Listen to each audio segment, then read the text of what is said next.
All right. Hello and welcome to today's broadcast, today's video. And I'm going to be talking about something that I've enjoyed for a long time now. Magic the Gathering. It's a card game that I've been playing since about 95, I guess. But I remember first discovering it along the lines of 4th edition Fallen Empires and Ice Age, and I always have a special spot in my heart for those blocks of cards, and I've always enjoyed it. To give you all an example, here is the back of a Magic card, and here's the front. Kind of hard to see, I know. There we go, that's a little better. But each card has a special ability on it. Um, in the early days, you didn't have some of the stuff, but you did have other things.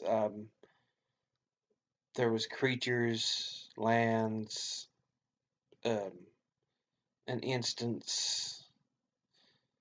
Um, Back in the day, there was enchantments, um, or enchant lands, but now it's enchantments. Or back in the day, they even have interrupts, but those got a little confusing with the capability of instance. So I think they kind of they've just done away with the interruptibility. Let's see what else.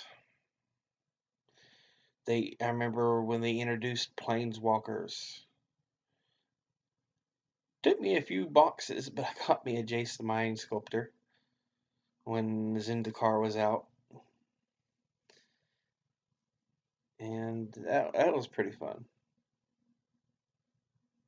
Don't know if I still have it, but I remember back in the day playing on decks, and it was like I could be on my knees leaning on a deck full of cards, just because I enjoyed playing with so many in my deck. I couldn't really shrink it down. But like I said, I was still a young kid. Um, let's see. I remember I remember when there was the five Elder Dragons, not just Nicole Bolas, but there were five of them. Victus Asmati and um, Chromium. I can't remember them all. Palladia Moors. What is that last one? I never can remember. Arcade Sabbath or something like that. I think it is Arcade Sabbath. But I remember back in the day. I remember when Leviathan was the biggest card you could get. Or Polar Kraken, Ice Age. I remember going to the draft of Ice Age and someone getting a Polar Kraken. That was fun. I still have my play card from when I started playing way back then. Um, let's see. What else do I remember? Oh goodness. I remember when the tap sign used to be a T instead of the little twisted circle. That was a little before when I started playing, but there was still quite a bit of cards you could get that had that T sign, instead of the little turn to indicate a tap.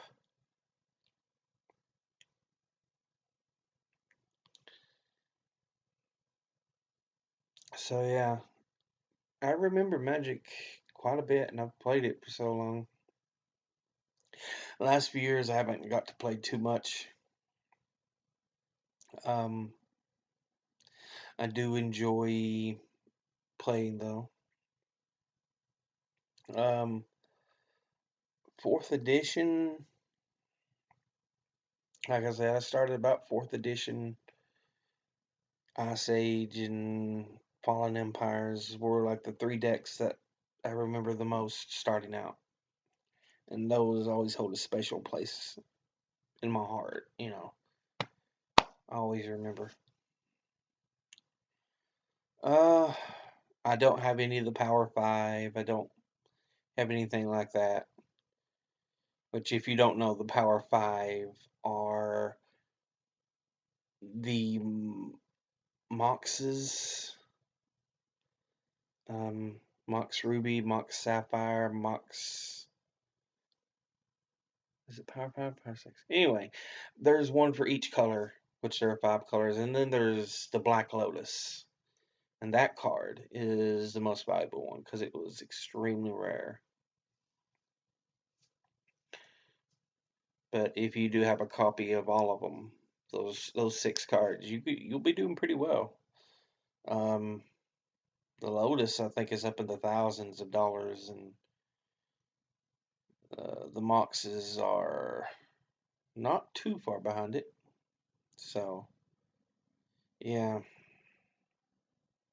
But I don't have any of the Moxes, any of the Black Lotus, anything like that. Um, let's talk a little bit about the game. Modern Magic has changed quite a bit over the years. I do have in front of me just a few packs of cards here. Um,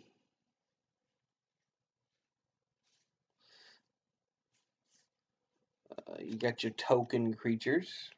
In this case, a vampire. It's a 1/1 with lifelink. Um, Sorceries, I forgot to mention. Yeah, is another type of spell. Um,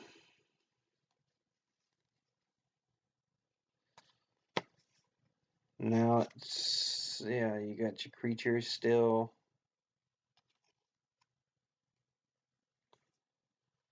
I used to be able to identify all the markings on the side, because in Magic they always have this little marking right here, uh, indicating which set it's from. And I used to be able to identify every one of them. It's been a while though, so I'm way behind on that. Um, but yeah, a lot of great cards to play with. It's gotten a bit more complicated. There seems to be, maybe it's just where I'm an old fogey in the game, but it feels like there's a lot more rules. Um, so there's a lot more to remember. Lands, yeah. So I've, like I said, I've played it, and there is a story behind the game, behind each set, behind the characters. So there's a lot of great lore to tell. Let's see. Um, I remember the introduction of the Planeswalkers.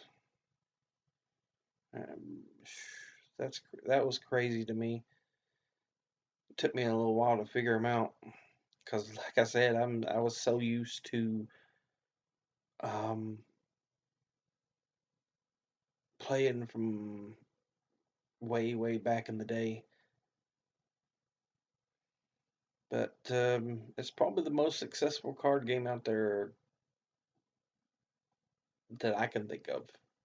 It's definitely a card game to enjoy. If you haven't tried Magic, give it a shot, see what it's like.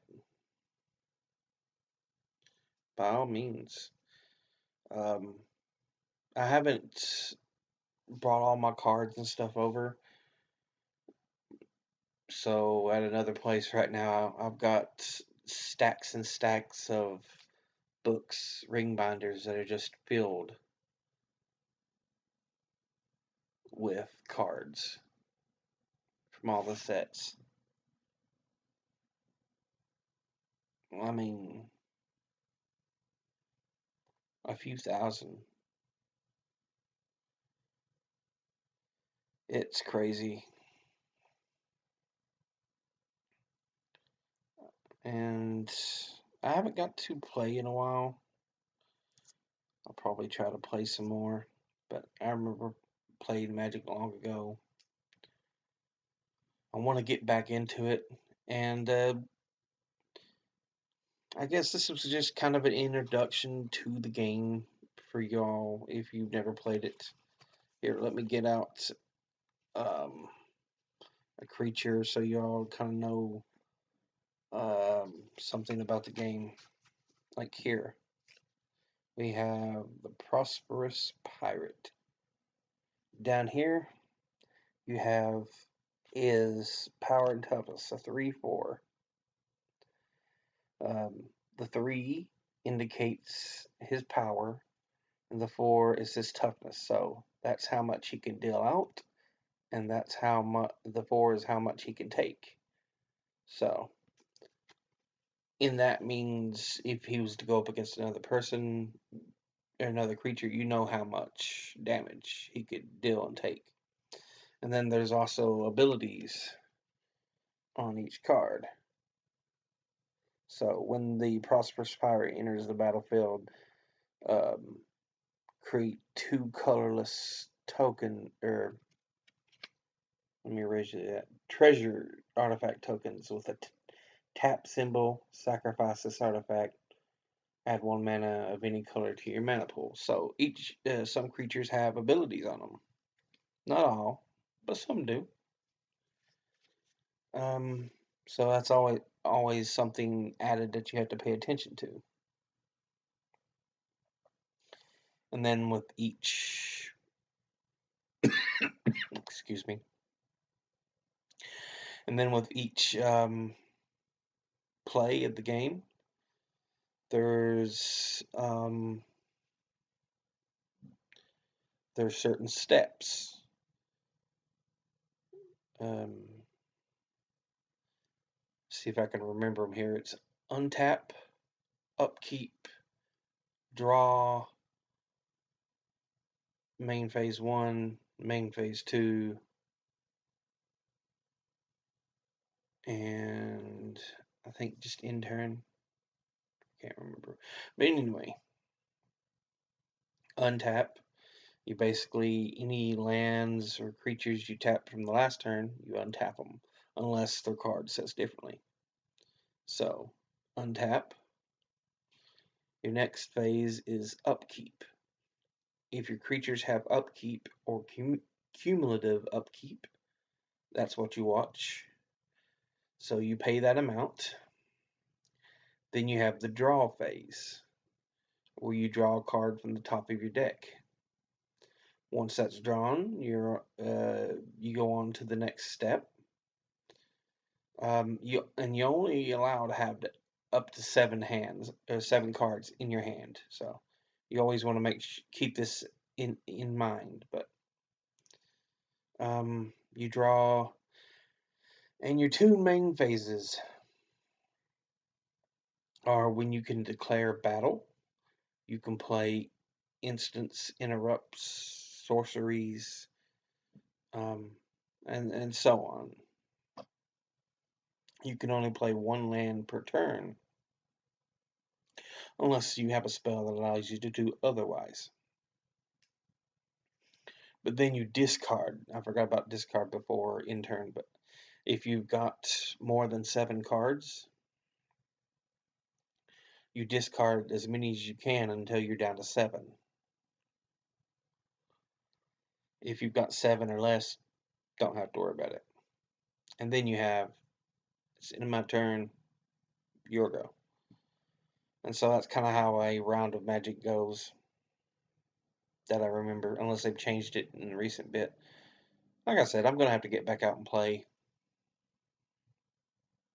But I used to play quite a bit of Magic the Gathering.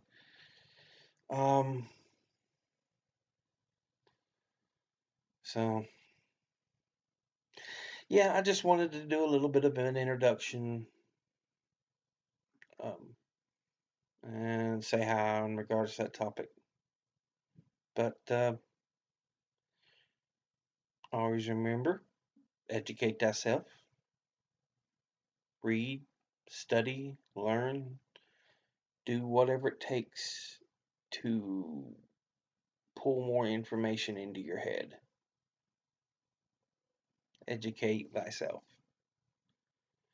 And that's it, folks. I'll see you next time. Later.